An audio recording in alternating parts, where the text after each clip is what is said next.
Alright, guys. Hey guys, what's going on? Right. We're going live on Monday. Are you guys ready? So this week, guys, we just want to just have this little video, live video with you guys and talk about week 7. You should have got the newsletter either this morning or last night. Open it up. You saw that we attached a checklist in there. We just want to recap some of the big things we've talked about so far to make sure you guys have a grasp on it, give you some time to talk about and have some questions. And, if you have any questions, we want to make sure we address those so that you can use your time wisely. So. Yeah, so basically what he's saying is we have a newsletter. Yep. I also posted it in the group. And so we're going to start with a broad recap, right? So the very first thing you need to do is have that written budget. So we've already gone through January. So this is the time now. You should be reconciling that budget, which means going through line by line and saying, this goes here, this goes here, this goes here. Oops, I spent too much there because we kind of did that this month. Yep. We have a family in town. I'm pregnant, and so I want to eat all the time, and it's not always the best choices, and a lot of times it's fast, which is not typically like me, but this last month has been like crazy with that. So we overspent in our groceries, and so now we are taking a vow of not eating out for the next month. So, Yeah, we normally have a little bit set aside for that, just that food practice, like eating out and stuff like that, but not this month. Yeah. We went too hard in the paint. So yeah, we want to make sure that we're looking back and seeing how January went for us. Like we said in the previous weeks, it's going to take about 90 days for you to create an efficient, workable budget. So you should be now looking at having a solidified 30-day budget, reconciled and understanding where you overspent, and then going into February, looking at, okay, how can I improve? Just small tweaks to get you to a better place. Like, oh wait, I way under budgeted XYZ. Let's bump that up a little bit. I gotta move this down and stuff. So just make February better. But remember, February also got some stuff in it, right? So you might have some birthdays. You might have Valentine's Day if you've got a sweetheart. There's all sorts of things that are happening. So just keep that in mind when you're making your budget. And I don't know if you have kids, but I do. So I gotta make sure I've got stuff for their school, and stuff like that. So just make sure those things are conscious as well.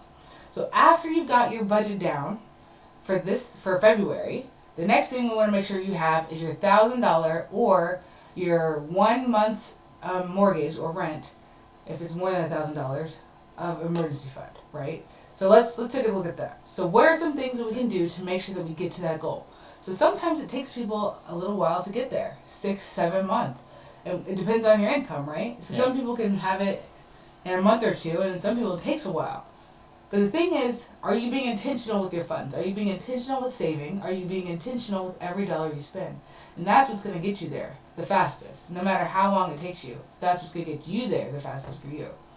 Yep. So let's be honest. Maybe some of the resolutions you made this year, most people who have made resolutions have already fallen off the bandwagon. But we want to make sure that what we're setting up for ourselves here is a SMART goal, right? It's sustainable, measurable, actionable, time-bound, right? Yeah. And I think that having a $1,000 emergency fund is definitely one of those SMART goals. Yes. So you gotta write it down. You gotta figure out, how you're gonna measure that, right? Obviously, money, actionable. You gotta go do it, and how long it will take for you to do it. Just sit back and just do a self-reflection this week and determine, okay, look at my budget, and then also maybe what's something I can sell around the house, what's something I can do extra. I know a lot of people on here are picking up extra things or selling things around the house. And it's really motivating to see the amount of... I just want to say, I'm so proud of you guys that are selling stuff on Facebook, that are slinging shoes, that are selling DVDs. I see you guys, and I am so proud because that's a big step to be like, you know what, I want this. I want this bad enough that I'm going to sell this stuff that I've been carrying around with me. I see you, girl. I see you making things and selling it. I see you buying shoes and flipping them. I see you. I just want to let you know that I'm watching you, and you guys are doing amazing things. So yeah, sorry. Got excited there for a second. Yeah, and then the debt snowball. If you already have your $1,000 emergency fund and you're a little farther in this process, what that looks like for you. Maybe you need to relook back at what your vision is and what your dream meetings can look like. Just reassess where you are and how you're going to move forward this year into making your first debt payoff or maybe your second debt payoff, depending on where you're at. And so this is just a big recap on what we've done and what we've gone over so far. Maybe it's cutting back on insurances, right? I don't know how many people have looked back on, I think it was 2 weeks ago's video, right?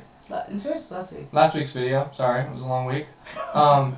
And gone over just a few things within the, do you have life insurance? Yes. Or if you're paying too much for auto insurance, if you have homeowners and things like that. Just, make sure you're going back over those things and assessing whether or not you're paying too much or you don't have enough.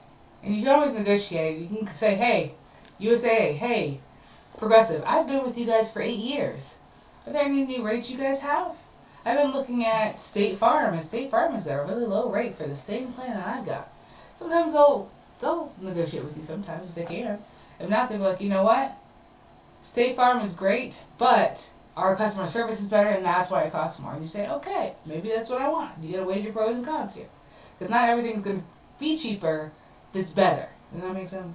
Doesn't that make sense? Yeah. So I think now we want to cover our newsletter and just go over what it's going to look like. We sent out this newsletter, and on the second page, it goes over just our little checkup. So this is kind of some things we put together, some questions to ask yourself and fill in to see if you're on the right track. And initially I was going to put some kind of score to it, but it didn't ever work out that way. But this is good. This will get you an idea of where you're at and have some things on paper for you. Yeah. So, how much have you saved thus far? So if you just be honest with yourself. If you say, you know what, December and January was rough, I could only save $25. Put that $25 in there, because you know what? That's a start. The things that you are doing is maybe you stopped going out to eat. Maybe you stopped spending money online. Maybe that's why you have $25 when before you were negative, operating the negative. So that's a very good thing. So just put how much you actually have in there. What's one thing you've sold around the house? If nothing so far, that's fine too. We just want you to maybe think about that and identify one thing that you could part with that maybe could push you towards, making a change in your life.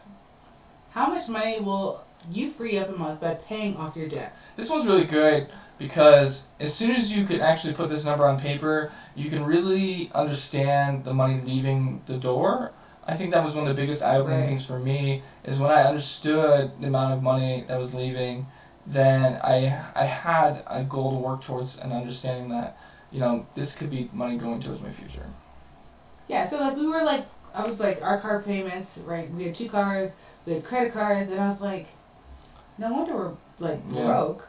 We're spending almost $2,000, $1,700, a lot of money a month to somebody else to make their dreams come true.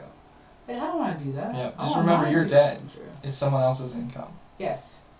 So work on your own income instead of somebody else's income. Yep. Okay.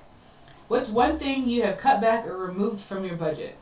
So this one was, like we said, we're going to cut back on eating out. We're going to try a challenge where we only eat at the house all month, which is going to be hard for me because I'd be getting hungry being pregnant. But people have said that they stopped shopping online as much. Even if it's just like, all right, I shop online every day. And then you go to I shop online 2 weeks out of the month. That is a huge win. That's 50% of the stuff that you've done, you are no longer doing. So don't think of it as like I just have to cut it all out, because that's how you fail, because you're going to get antsy, you're going to want some more.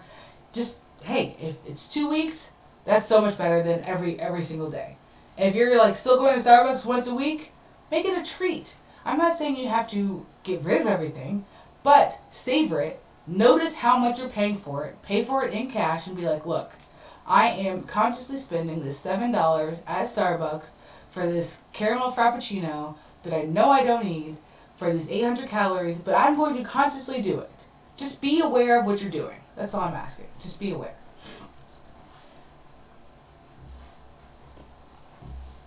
So this question is more along the lines of, I probably should have worded it better. is probably how much do you need to save for your 3 to 6 month emergency fund and what that looks like, because it truly won't be the same as your income. It's going to be based on how much expenditure you have going out each month and what you truly need to cover your cost of your lifestyle. And then the last one is, sorry guys, this is not working the way I want it to. There we go. Have you had your dream meeting? So your dream meeting is supposed to be like, the initial dream meeting is like saying, okay, yes, this is what we're gonna do once we get out of debt. And then you want your retirement dream meeting. So you're gonna have two, saying, all right, this is what retirement looks like for us, what year we think we're gonna need it, or how much money we're gonna need to be able to do these things for retirement, right? So out of debt is like your first milestone. And then your second milestone is retirement. So you're going to have two dream meetings and think about both of those things. Yep. And that's really all we had to cover today. So we will see you guys next week. I really hope that you, got a whole lot of content out of this. Next week will be our last week. No, we have done 9 weeks? 8 weeks. Well, 9 weeks and 0 week. Oh, well, yeah. So next week will be our last week. And we'll go over some topics about retirement and investing. And deep dive into that. Yeah. So it's going to be great. We'll see you guys next week. If you have any questions about the newsletter or anything we went over today, just go ahead and drop it in the comments below. Yes. And if you want us to do a budget with you for February, just send us an email and we'll just one Zoom call or Facebook call away. Talk to you guys soon. Bye.